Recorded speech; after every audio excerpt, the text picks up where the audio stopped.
paggigitara, gusto nyo bang matutunan? Panoorin ang video na ito. Gusto nyo bang maging kasing galing ni John Mayer? Gusto nyo bang maging kasing galing ni Tommy Emmanuel? Gusto nyo bang maging kasing galing ng iba't ibang gitarista na kilala nyo? Pues, sa video na ito, magiging expert kayo tulad nila. Magiging master kayo kaagad pagkatapos ng video na ito. Siyempre, imposible yon. Pero pagkatapos ng video na ito, ay talagang makakatugtog na kayo sa gitara. Ano ang sikreto para makatugtog ang isa sa gitara? Siyempre ang sikreto ay dapat may gitara ka. Kasi kung wala, paano ka makakapag-gitara? Pero kung kaya nyong gumitara ng walang gitara, okay lang. Imagination lang ang kailangan. Mahirap yon, kahit para sa akin. So kung may gitara na kayo dyan na hawak-hawak, hawakan nyo ng maigi. Ano ang tamang paghawak sa gitara? Ang isang nakikita ko sa mga baguhan, kapag sila ay nagigitara, hinahawakan nila ng ganito, ganyan. Nakahiga, hindi dapat ganyan. Hindi rin ganito. Hindi rin naman ganito. Hindi rin ganito. Hindi rin ganito. Hindi rin ganito. Hindi rin ganito. Hindi rin ganito. Hindi rin naman ganito.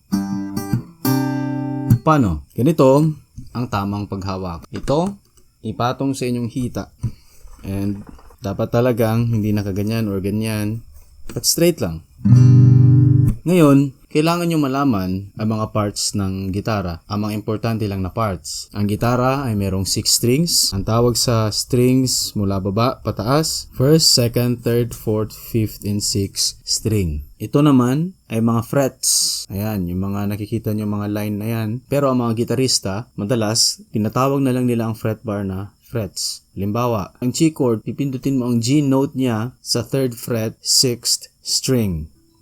Ito naman ang mga tuning pegs. Kaya sana nakatono na ang gitara nyo. E, A, D, G, B, E. So yan ang kanyang tuning, standard tuning ang tawag dyan.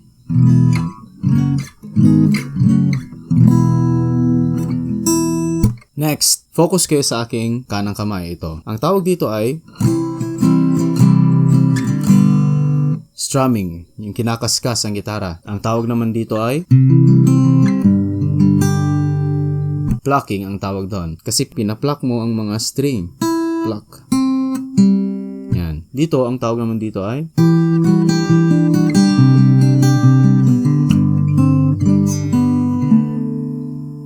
guitar fingerstyle. Ngayon, ang gitara ay binubuo ng sinasabi natin na chord. Sasabihin ko lang muna sa inyo dito ang major chord at minor chord later. Ang chord sa gitara ay from A to G. So, A, B, C, D, E, F, G. Kung may magbiro sa inyo na ang chord sa gitara ay hanggang Z, hindi na kayo ngayon madi-joke ng taong iyon. At meron tayong mga minor chords. A minor, B minor, C minor, D minor, E minor, F minor, and then G minor. Mapapansin niyo ang tunog, ang pagkakaiba ng tunog ng major at minor. Ang major ay, halimbawa itong G at G minor, no? Pagkumpara natin. Pakinggan nyo, ito ang G. Ito ang G minor. Pag G, happy siya. Pag G minor, sad. Parang kinakabahan, parang anxious. Nalulungkot talaga. Pero pag G, happy. Yan ang isang pagkakaiba na kailangan nyong malaman. Ngayon, aralin na natin ang isang kanta. Ang pinakapamilyar na kanta na halos lahat alam naman ay ang Buwan ni Juan Carlos. Kaya ito ang ating alamin sa lesson na ito. Tuturo ko sa inyo ang simple na version niya. Pero ang Buwan ay ganito dapat siya tugtugin, no?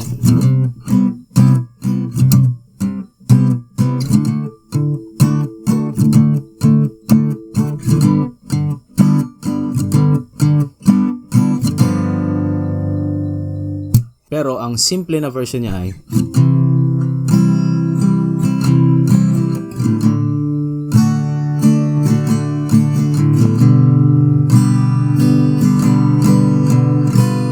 Ko'y sa'yo, ikaw ay akin. Ganda mo sa pangingin. Yan ang inyong gagawin. Una sa lahat, kailangan nyo munang malaman kung ano mga chords na ginamit ko doon. Kahit sa umpisa lang, alamin natin ang kanta na to. At sa next lesson na naman, yung susunod. Ang unang chord niya ay tinatawag nating C. Ito ang C. Paano nyo ito pipindutin? Pindutin nyo dito banda. Ito no. Again, ang inyong ring finger ay nandito sa 3rd fret, 5th string. Ang inyong middle finger ay nasa 2nd fret, 4th string. At ang inyong pointer finger ay nandito sa 1st fret, 2nd string. So, ganito. Try nyo. Ulit-ulitin nyo muna. Next chord, ang D. Mapapansin ninyo sa pagtuturo ko na to na i-strum ko lahat ng strings. Usually sa chords, may mga string na nakamute. Sa ngayon, huwag nyo muna yung alalahanin. Ang alalahanin nyo muna ngayon ay kung paano i-strum ito at paano pindutin ang mga chord. Ulit-ulitin nyo lang. Kaya next ay D. Paano ito? So sa D, nakapindot ang inyong pointer finger sa 2nd fret, 3rd string. At ang isa naman, ang inyong middle finger, nakapindot sa 2nd fret, 1st string. At ang inyong ring finger, nakapindot sa 3rd fret, 2nd string. Patugtugin nyo. Ulit-ulitin nyo lang. So far, ito na tayo. C. And then D. Next, pumunta tayo sa G. Ang inyong ring finger, pipindot sa 3rd fret, 6th string. Ang inyong middle finger, pipindot sa 2nd fret, 5th string. At ang inyong little finger, pipindot sa 3rd fret, 1st string. So far, ito ang ating mga ginawa. C, D, G. Ang last chord para dito sa verses at saka sa chorus ng Kantang Buwan ay ito. So sa G kanina, ang gagawin nyo lang, ililift nyo lang ito or aalisin sa pagkakapindot, tong little finger, ilalagay ang pointer finger sa 1st fret, 1st string. So magpapalit lang sila. And then balik sa umpisa, C. So far, ito ang lahat-lahat.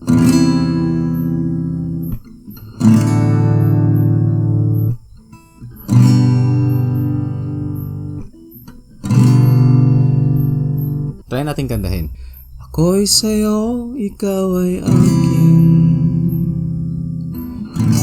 Ganda mo sa paningin. Ako ngayon nag-iisa.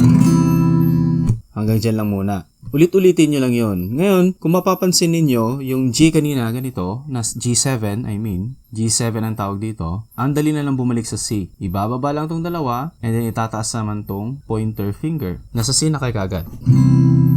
Yan ang dahilan kung bakit ganito ang ginawa kong fingering. Fingering ang tawag sa kung paano mo pinipindot ang chord sa gitara. Ngayon, try na natin ng kaskas. Ganito ang kaskas. Ngayon, paano ito ginagawa ang pagkakaskas sa gitara with your fingers only? Gamit lang inyong mga daliri. Itong pointer finger ng kanan, kakaskas pababa.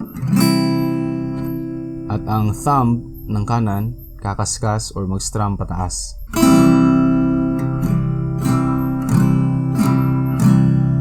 Ngayon, ano ang pattern ng strumming niya? Sa'yo, ikaw ay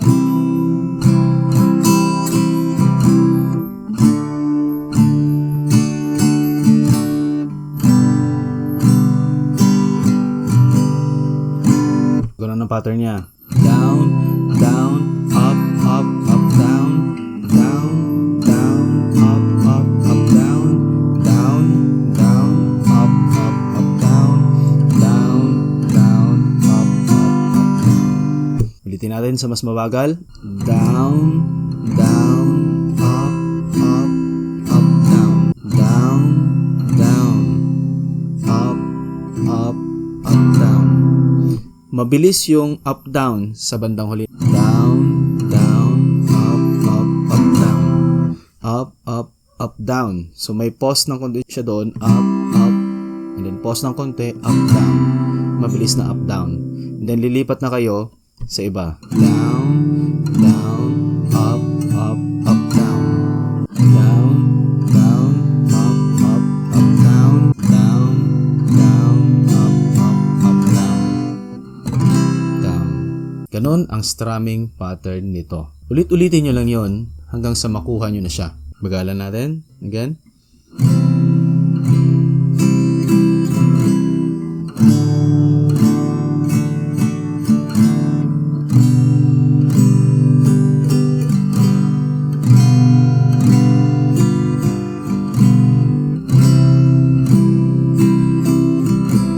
Sa pag-strum, hindi nyo kailangan i-strum lahat pataas. Okay lang mag-strum kayo pababa. Lahat-lahat na i-strum nyo. Lahat ng string. Pero pataas, okay lang na kahit mangilang-ilang string lang ang matamaan ninyo.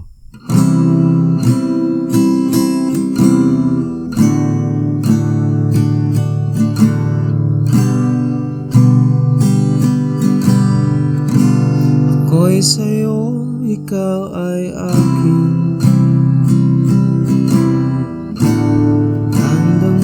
Sa paningin ako ngayon nag-iisa. Kung napansin niyo doon sa kinanta ko na yon, pwedeng sa G7 which is ito, pwedeng hindi na kayo mag-strumming pattern. Ako ngayon nag-iisa. Sana ay tabihan sa ilalim ng pugila. Ganon. Kaya pwede siya hanggang chorus, hanggang verses. Pero sa bridge, medyo mag-iiba siya eh. Ang iyong ganda.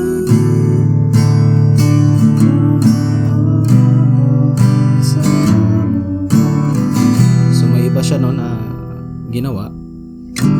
Meron siyang G, and then D, bass F sharp, and then E minor. Pero sa next lesson naman yan. Sa ngayon, ito muna ang inyong gawin. Ulit-ulitin nyo lang. Pero bago kayo mag-strum, kailangan na sanay na kayo sa paglipat C, D, G, and G7. Try nyo yan. Tungkol naman sa pagpindot, dapat ang pinangpipindot nyo sa mga chords ay ang dulo ng inyong daliri. Ito mga to. Yan, mga dulo talaga ng daliri ninyo ha. Hindi ganyan kasi mamute ang ibang mga tunog. Ayan, no? Dulo ng daliri talaga dapat.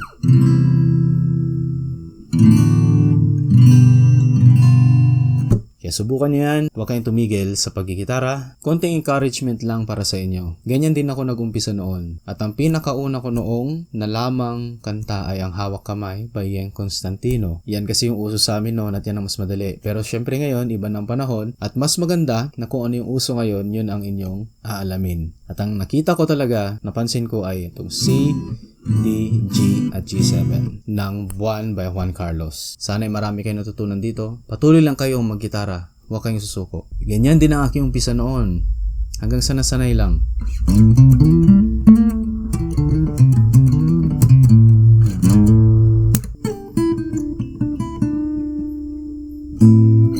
Napakaganda sa pakiramdam na matugtog nyo ang mga paborito nyong kanta. Kaya huwag kayong susuko sa paggitara. Totoo, mahirap sa umpisa. Pero lahat ng skills ay natututunan sa pamamagitan ng pagsisikap. I-motivate yung sarili nyo. Imbis na sabihin nyo sa isang magaling na gitarista, hindi ko magagawa yan. Palitan nyo yun ng someday. Kayang-kaya ko na yung ginagawa nilang mga pagtugtog. Ganyan ako noon. Akala ko hindi ko kaya. Ito talaga yung isang hinangaan ko noon na song na tinutugtog ng aking kaibigan noon nung high school ako. Dito talaga ako mas nahumaling pa. Akala ko hindi ko talaga to kayang gawin. Kasi noon, tulad nyo rin ako na basic chord lang ang alam. Ito ang tinugtog niya. Yung Gitara by Parokya Edgar.